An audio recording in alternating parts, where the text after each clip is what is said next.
researchers found that only 6% of people end up in the career they dreamed of as a child. Obviously, many conditions can cause you to veer from the path to becoming the firefighter or astronaut or ballerina you once thought you'd be.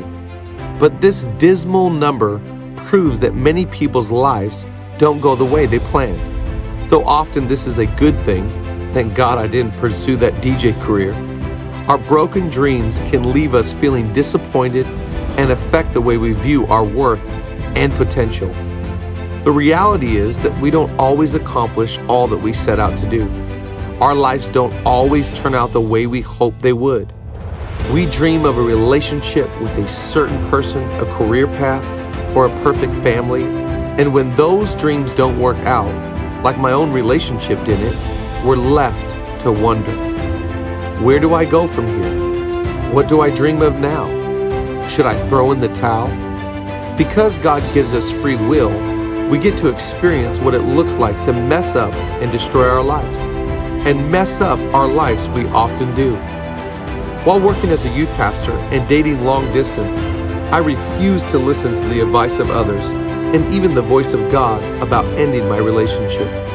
I had my dream and I was set on making it happen.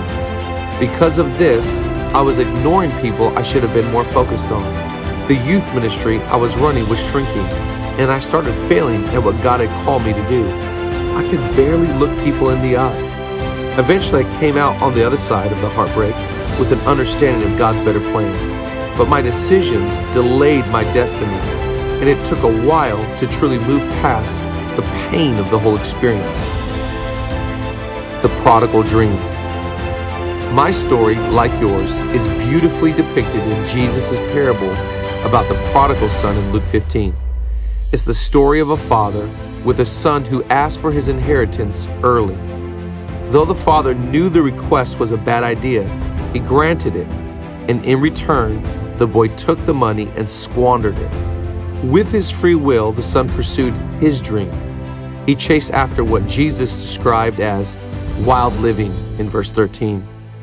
And ultimately, he failed. He failed hard. The father in the story knew his son was headed for disaster.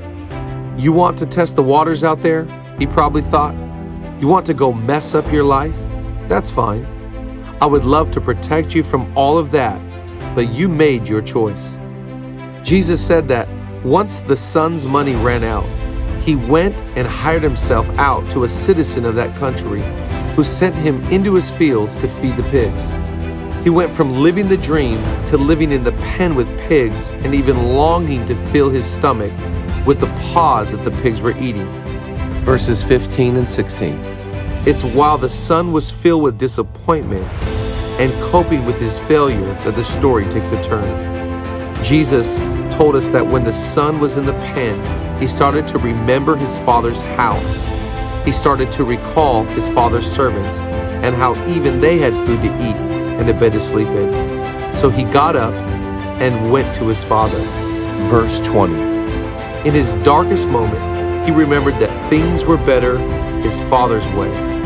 He didn't know if his father would accept him back as a son, but he did leave the pen with the confidence that whatever his father had for him, it would be better than his current situation.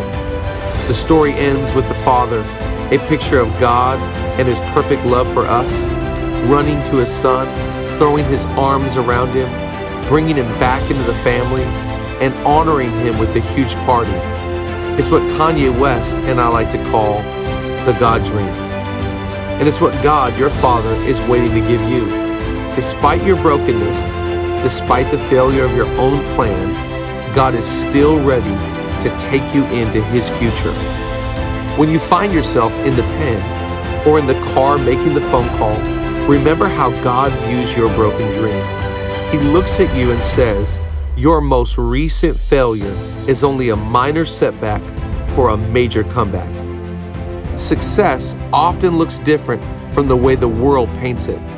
God's plan is so much more than a career gain or financial security. When we fail to hit the targets we've set, we often beat ourselves up or fail to see the better future God has in store.